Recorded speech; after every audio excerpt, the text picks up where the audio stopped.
These are Denso injectors, okay? Just got them in the mail today. These are 750 cc injectors. Physically, they're much larger than my old ones. Let me show you the old ones. I believe these are 230 cc. Then I went up to these guys. One of the key differences here, when I upgraded the original, see how many ports that has for higher fuel atomization? These replacements had 4. The new ones appear to have a single port. Loosen up our fuel rail. These are super easy to change. Most everything on this engine is super easy to mess with.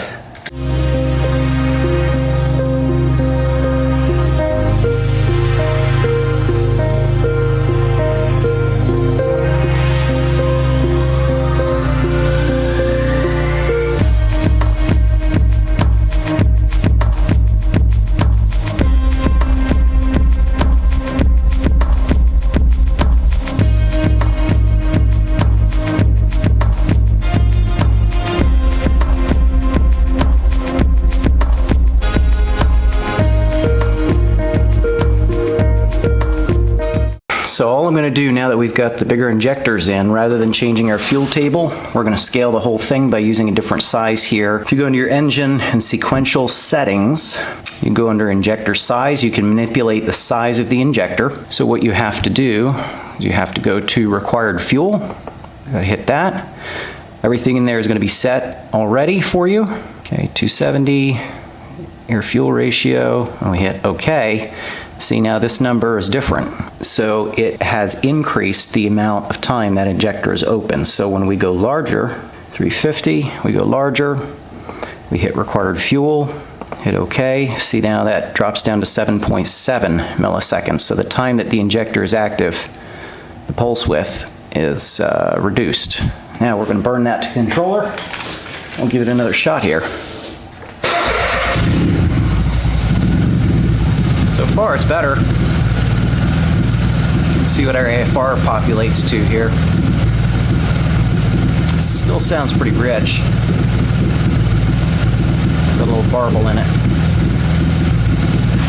It's better though. My original setting was about 2 milliseconds, so we know with a larger injection, 2 milliseconds is going to be too much. So we're going to go back and we're going to update that again. 500. Required fuel. Okay. There we go. See how immediately it starts changing to a better AFR. You guys briefly saw at the end of the video I was having more axle problems. So let me show you what's going on currently with the Dune Buggy. This time it was no longer an internal failure. Normally these are the ones that I've had the issue with. So these axles are out of a Wildcat 700 through the Wildcat X series or Wildcat 1000s. And everybody I've talked to says that it's very common to have failures on that outer side part of that CV and those axles. So here's what the inside of it looks like. It was crunching the whole way back, and I opened it up, and this is what we're left with. A shattered carrier here in many pieces. What happened is the boot was damaged, not badly. The boot had a little puncture in it, and I think a lot of the grease had just flung out of that boot and it overheated. I do have one here. This is off of a trail, a Wildcat trail. Hopefully this is going to be the same internal spline, and what I will do is I will disconnect it from the internal and bring the whole new thing over to the old shaft. The new one is just going to be too short to complete the job. I wish it were the same, but I don't think it's going to be long enough.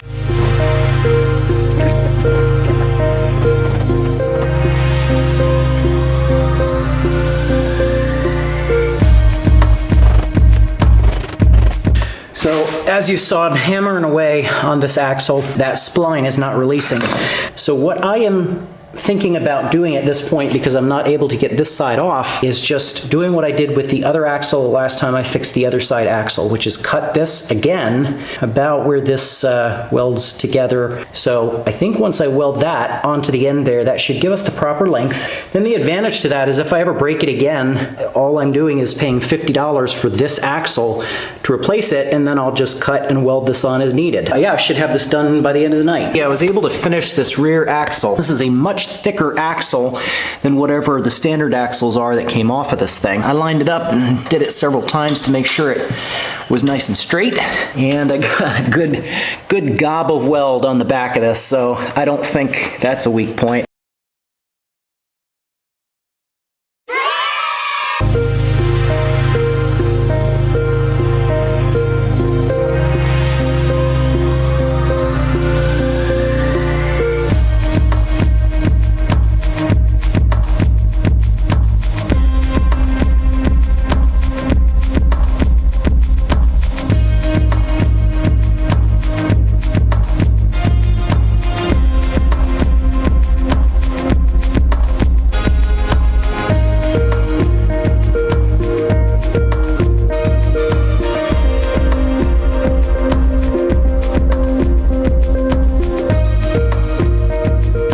Got a few more parts in. I did not move forward yet with this rack.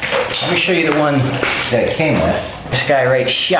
Because we're redoing the steering, we do have to make sure that these pivot points here on the end match up or as close to in line with our upper and our lower control arms. The intersecting line, we're talking about if you drew an imaginary line between this pivot and that pivot, we want our rack to be right smack in the middle of that, the pivot joint to be right in the middle, and that will help to reduce that bump steer, which of course we want to minimize the bump steer as much as possible. But of course the other major thing we need to take into consideration is the size and position of how our steering rod U-joint comes in and mounts to the actual rack itself. So switching to this type of system, you can see I would have to, if I center this up, I would have to move that steering point in several inches. Because of the way that this thing is set up, that's really tough to do. I just can't get that much of an angle on it, for one, because that U-joint is more than maxed out. Now, if I went with more U-joints, I probably could make it work, but then I run into this issue where I would then have to relocate our brake, and I thought that I might be able to make it work. At the end of the day, it's just too much work. So I don't think I'm going to be using this high-quality heavy-duty rack here. Now, so what I've got here is a rack and pinion off of a Polaris Ranger 800. This one, just like the original, has the mounts in the correct position. Not only do I have the spline mount facing the right direction, so that can all be the same, but this is very, very close to the same distance. See the width on these pivot points here?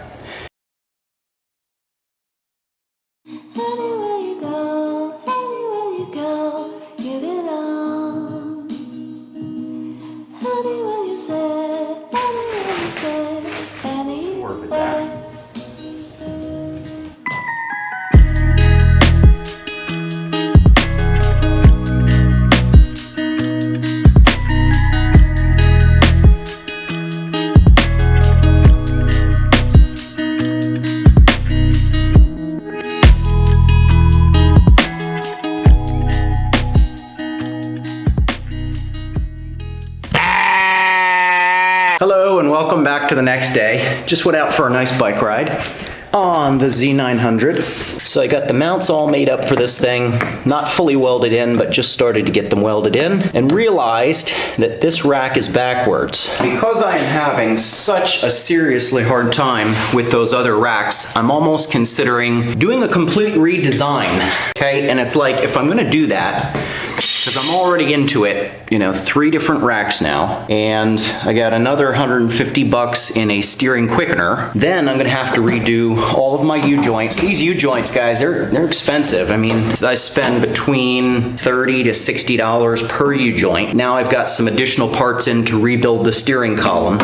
I mean, it just keeps getting worse and worse. So I figure if I'm doing all of that, I might as well just design a system that I'm really happy with, because no matter what I do at this point, it's getting really expensive. So I might as well make it really good. What I discovered is that there is enough room for me to take this heavy duty rack and to set it up above. Because the 2 mounting points are so narrow, that's going to, again, increase my bump steer.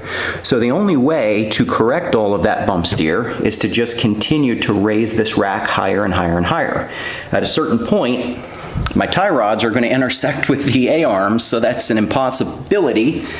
But where I've got it sitting right now, which is just on top of, you can see it's just resting on these two frame rails here. I do have room underneath my BrakeMaster cylinder here, and I tested it out, and sure enough, I didn't have too much bump steer. I think I can make that work. And then what I'll do to finalize is I'll just have to, use the height adjustment down there like we talked about to get my final bump steer eliminated. So you can see just how sharp that angle is. It's about 45 degrees, maybe even more, 48 degrees, 50 degrees, something like that. So what I'm gonna do is if I can shorten the steering column, right? And now the steering comes across. Not only is that giving me more clearance there at the brake rod, but it's also making those angles a lot less steep. More shallow, of course, is better for our steering setup and our U-joints.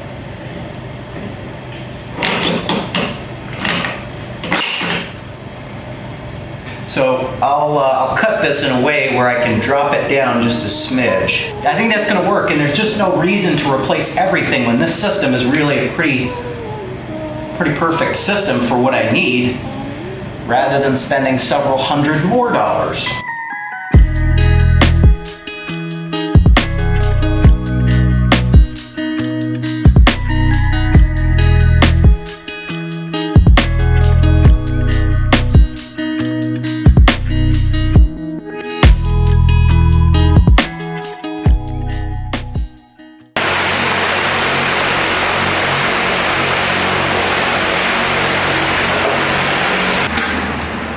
So I don't need 4 USB ports.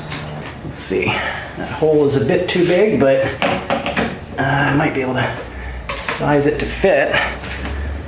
This hole is just a bit too big for this ignition switch, so I'm gonna try it with a couple of large washers. Oh, that works. That's the old ring that came off of the USB thing, so that fits. We'll put that one on first. Then we'll put on our silver washer, and this guy should tighten everything up. Ooh, yeah! Love it when a plan comes together. Boom, one ignition. Let's test her out. She's working.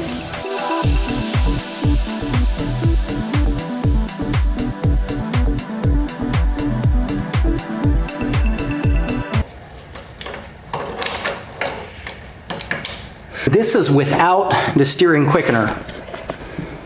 Let me try to get a shot so you guys can really appreciate how quick the steering is. I mean, it's nearly perfect. And so we'll just go half a turn on the wheel. And look, we've got a nice sharp steering angle. So lock to lock, it's 1 turn on the steering wheel, just over 1 turn. That is so sweet. Very quick steering on this new system.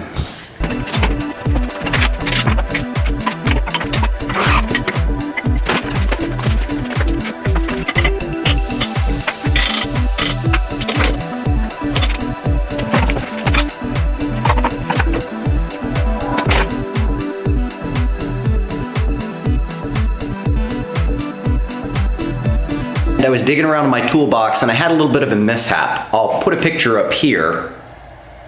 I noticed that some of my drawers were leaning forward just a little bit. The floor in my garage is a little bit uneven in a few spots, so I thought maybe the rollers, the casters, were just on something. So I got inside of the toolbox and I was gonna twist it a little bit, just a little bit, give it a little bit of a hip push back up against the wall, and as I pushed it towards the wall, the drawers went the opposite direction towards me.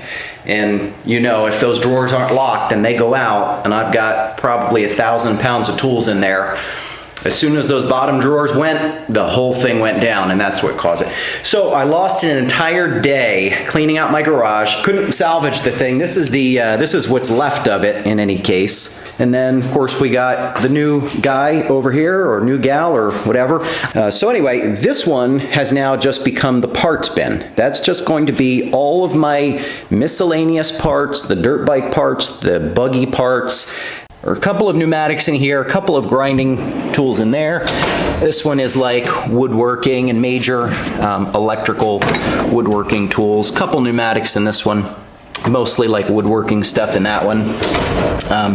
And then the rest of this are, you know, wrenches and hammers and miscellaneous other items. So that'll work well. The good news is that that's taken care of. We're moving forward with the project. The buggy's almost done. The steering has been an absolute beast to try to get the steering fixed, but it's coming along. And when it is finished, the steering on this thing is going to be world class. Might be a little bit of a stretch, but it's going to be pretty darn good.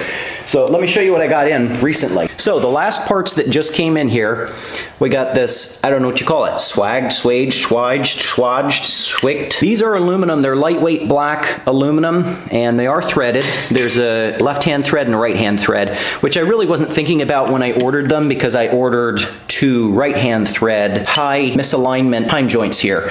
So these joints are going to be necessary now because of how high I have had to mount this rack. You can see way back up there, those are our mounting pivots. This guy lines up, and then of course the measurements are all done, so that way I'm going to have just about 3/4 of an inch of extension that I'll have before that hooks in. These high misalignment guys, these came from Speedway Motors, which you guys know that some of my other parts came from.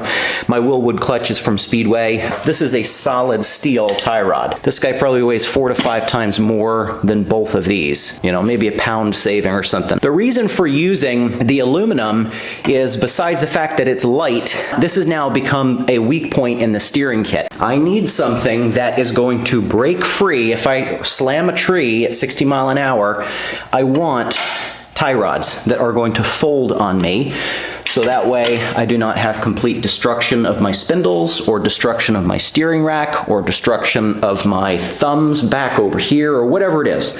That's the reason why you would want to go with an aluminum tie rod instead of a solid steel tie rod.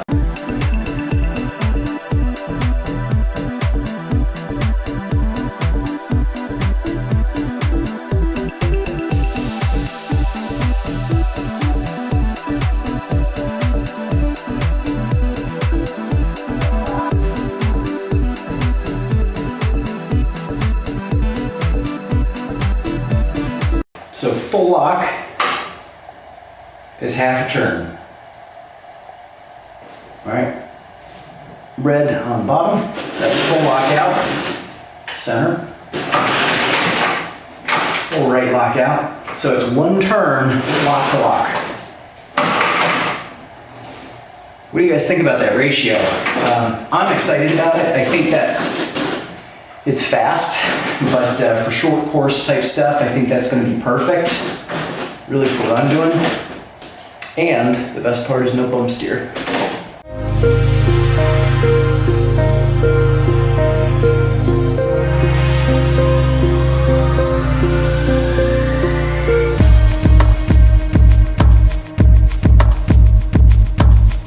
The steering system is finally complete, and I'm thrilled, because this thing really turned into quite the beast. I don't know if I showed you guys this or not, but I did move the ignition and all that crud that was here on the steering wheel, crud being, you know, left, right, blinkers, hazards, who needs that crap?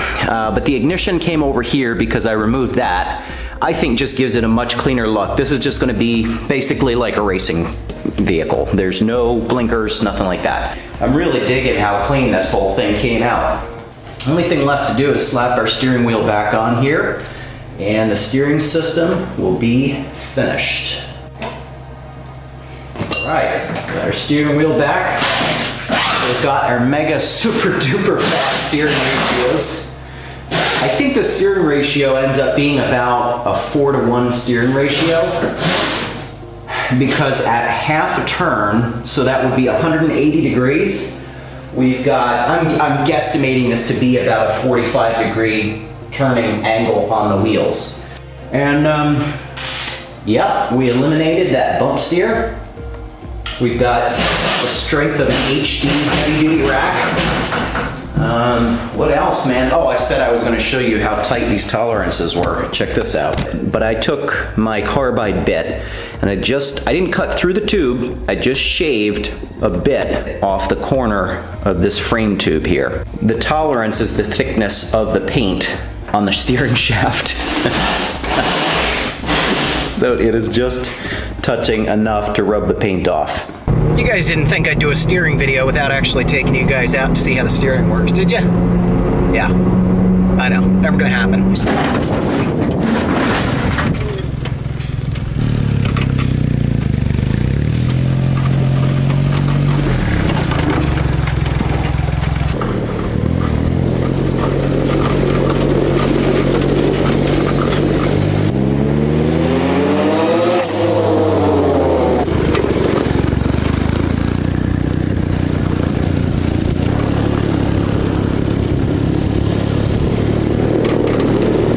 Dramatically different.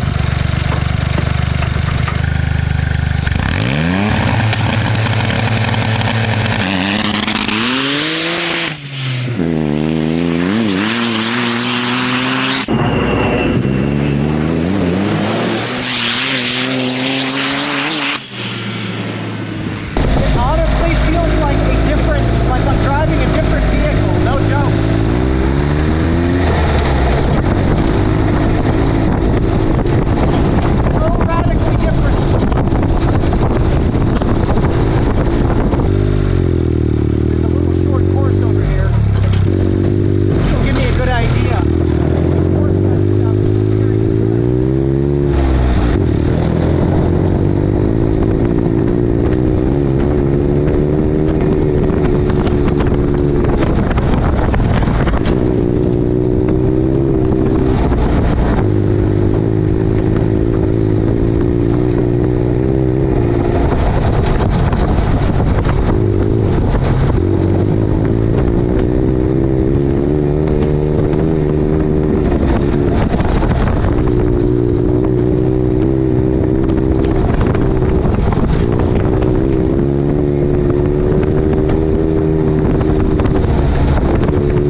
Have never seen me do that little course right there.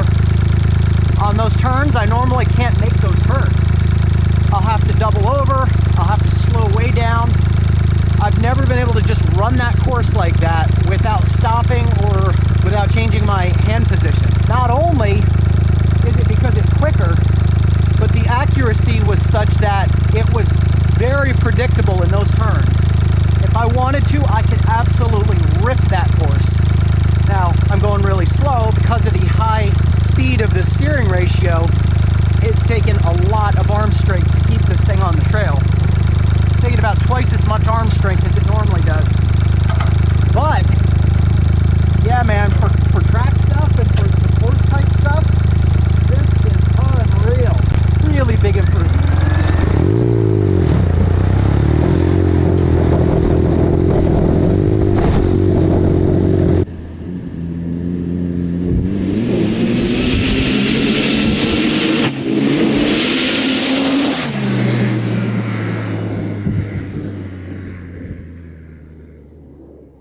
So that's going to conclude the new steering setup for the Mirage Power Dune Buggy. I'm going to be taking it out here pretty soon with the 220 horse tune in it. Oh, and keep watching. I'm going to have a video coming out pretty soon here that we're going to be comparing the blow-off valve to the recirculation valve. I purchased a recirculation valve. It's a brand name. It's a Turbo Smart recirculation valve that I purchased. that we're going to be replacing this blow-off valve with. And we're going to see the same way I did the testing with the turbo blanket to see if it would maintain boost and would spool quicker. I'm going to be doing the same testing, the same data logging, but I'm going to be doing that with the recirculation valve versus the blow-off valve. So stay tuned for that video. I'm Rick with Dirt Gear TV. I am so thankful to be done with the steering system, and I will see you guys in the next video.